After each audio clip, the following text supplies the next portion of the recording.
Halo guys, kita sekarang ada di peternakan Telaga Warna yang di Cibinong nih. Kebetulan ketemu dengan ownernya Pak Manda. Assalamualaikum Pak Manda. Waalaikumsalam. Iya gini Pak, kan kalau misalnya perkutut itu biasanya identik kalau mantau itu pagi-pagi Pak. Ya. Ini kebetulan kita ini suasananya habis maghrib ya Pak Manda ya. Itu kira-kira memang ada perkutut yang bunyi gitu nggak sih Pak? Ya sebenarnya kalau perkutut bunyi itu bisa kapan aja ya. Cuman memang idealnya itu lebih banyak di pagi hari berbarengan dengan timbulnya panas matahari. Cuman kalau malam-malam itu juga bisa. Cuman biasanya kita pakai lampu. Jadi burung ini masih maulah berbunyi. Oh, lampu seperti yang di belakang Bapak itu ya? Ya, itu salah satu contoh aja. Kalau lampu sebenarnya macam-macam. Teman-teman ada yang masing-masing kandang ini dia buat kasih lampu sekalian menghangatkan. Tapi kalau di sini kita lampu hanya sekedar penerangan aja.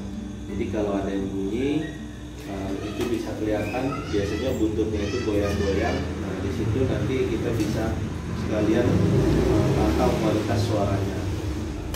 Gitu ya Pak ya. Sama ini Pak, ada beberapa kan yang bilang burung perkutut yang mitosnya bunyi malam-malam itu gimana tuh Pak Manda tuh?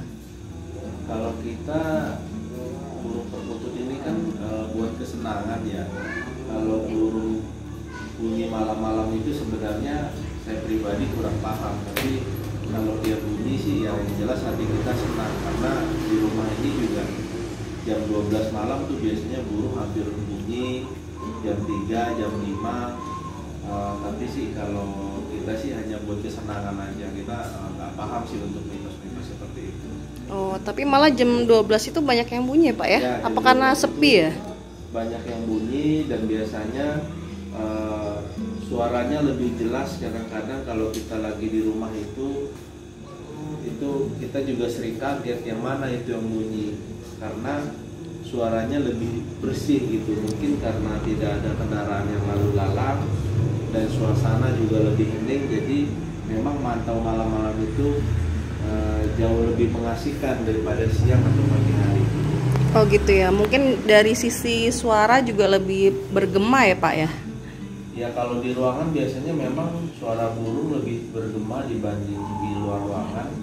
Tapi banyak juga kadang-kadang teman-teman rumahnya itu mantau malam karena kesibukannya di siang hari. Mungkin ada yang bekerja, ada yang sebagai karyawan atau wira swasta, yang mana mereka yang punya burung ini atau memelihara burung ini punya waktu hanya di malam hari. Nah sebenarnya sah-sah saja gitu. Yang penting ya kita masih bisa menikmati suara burung-burung ini. Oh gitu ya Pak ya, tapi banyak juga tuh Pak yang mantau malam hari gitu Pak, kalau yang pembeli gitu? Ya ada juga beberapa, tapi biasanya kalau kita lagi di rumah sudah janjian. Karena hari biasa juga biasanya kita kalau jam-jam segini masih di jalan nih, kebetulan COVID aja, jadi mungkin kadang-kadang hari-hari tertentu kita bisa pulang cepat, bisa bekerja dari rumah. Jadi kalau untuk mantau sebenarnya itu bisa pagi, bisa malam. Tapi kalau saya pribadi juga biasanya sih lebih banyak mantau ini di hari Sabtu Minggu. Karena hari biasa juga memang waktunya agak sedikit sulit. Mungkin seperti itu. Oh gitu ya Pak ya.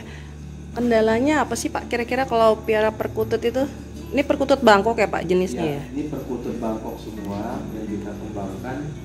Memang salah satu tujuannya kita kembangkan perkutut ini adalah ya selain untuk mengembangkan budaya ya, ini salah satu budaya bangsa Indonesia.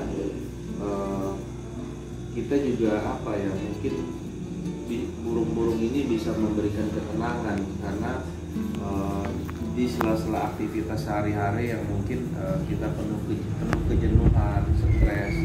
Jadi dengan main burung perkutut ini mungkin kita jadi lupa. Apalagi mungkin kita juga sambil belajar seni suara burung. Jadi kalau misalnya dari salah satu hasil penangkaran kita ini ada yang hasilnya kualitasnya memang baik, itu kita punya kepuasan tersendiri. Seperti itu. Oh, kalau misalnya masalah breeding Pak atau ternak itu kira-kira biasanya kendalanya di mana ya Pak ya kalau misalnya untuk pemula gitu? Kalau untuk ternak biasanya kalau untuk pemula itu kita memang harus siapkan dulu jodohan. Nah biasanya untuk pemula itu kan bervariatif sih, mulai mungkin coba-coba atau mungkin sudah ada yang ingin maunya langsung burung bagus, tapi yang jelas kita harus pastikan burung ini sejodoh. Kalau untuk anggaran sih sebenarnya itu bervariatif. Kalau untuk teman-teman yang mau coba ternak, mulai dari 500.000 itu kita sudah bisa jodohkan, itu sudah pasti sepasang. Memang kualitasnya sendiri tergantung dari kualitas suara.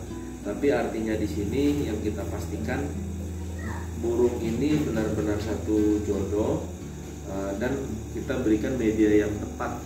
Artinya tidak harus kandang yang besar. Saya juga ada di atas itu kandang-kandang yang seperti ini di atas. Oh seperti ini ya Pak ya? Ya, yang kecil ini itu ternyata juga bisa berproduksi seperti itu. Bisa berproduksi. Jadi ternyata keunikan dari burung perkutut ini tidak mesti punya lahan luas. Artinya dengan lahan terbatas kita bisa manfaatkan untuk breeding. Jadi istilahnya di rumah ini juga sebenarnya kan intensifikasi gitu, dengan lahan terbatas kita manfaatkan untuk kegemaran. Dan sebenarnya dari perkutut ini juga ada nilai ekonomis. Artinya kalau agan-agan teman-teman semua yang hobi, sebenarnya ini juga bisa jadi salah satu sumber pemasukan, karena peminat dari burung perkutut ini juga cukup banyak, apalagi perkutut Bangkok. Salah satu tujuan kita beternak adalah untuk melestarikan perkutut itu sendiri. Kalau perkutut lokal mungkin kan kalau mungkin kita selalu tangkap di alam, ya ada kekhawatiran kalau habitatnya terganggu, produksinya tidak baik, ya jangan sampai sih perkutut kita punah. Artinya salah satu tujuan dari kita breeding ini juga untuk melestarikan burung perkutut. Seperti itu. Oh gitu Pak ya. Mungkin next kedepannya kita nanti akan buat channel atau konten tentang lebih ke breeding ya Pak ya. Mungkin baik, nanti bisa ya, Bapak share kiat-kiat untuk breeding. Mungkin via online ya, buat agan-agan semua. Karena kalau misalnya teman-teman ada yang berminat, boleh langsung main ke farm kita yang ada di Cibinong atau yang ada di Kalibata, atau mungkin bisa lihat juga di Facebook, Instagram kita, channel YouTube kita. Yang mau main ke sini juga silahkan, kami sangat terbuka, tentu sangat senang menambah silaturahmi dengan teman-teman semua. Pada intinya sih kita sama-sama belajar bagaimana apa yang menikmati, atau kita juga sedang mengupayakan memiliki burung-burung yang hasilnya cukup baik. Seperti itu. Ya, terima kasih Pak Manda atas waktunya. Mungkin nanti kalau ada agan-agan atau teman-teman yang ingin belajar bisa mampir ke sini. Kebetulan alamatnya nggak jauh dari stasiun Cibinong ya Pak ya? Iya, kita sama-sama belajar, kita sharing. Saya juga masih belajar. Oh gitu, terima kasih ya Pak Manda atas informasinya. Ya, salam Kumania.